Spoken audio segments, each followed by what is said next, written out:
கையோட அகலம் வந்து 5 இன்ச். அந்த 5 இன்ச்சை மார்க் பண்ணிக்கோங்க. நம்ம ஆம் ஹோல்கிட்ட வந்து 1.5 இன்ச் வந்து ஏற்கனவே நம்ம கட் பண்ணும்போது மார்க் பண்ணி வச்சுருக்கோம்.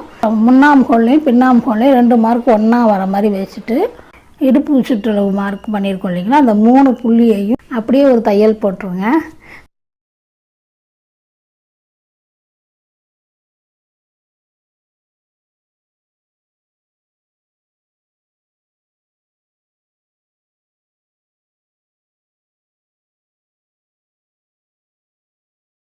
இதே போல் அடுத்த பக்கமும் ஒரு தையல் போட்டுக்கோங்க.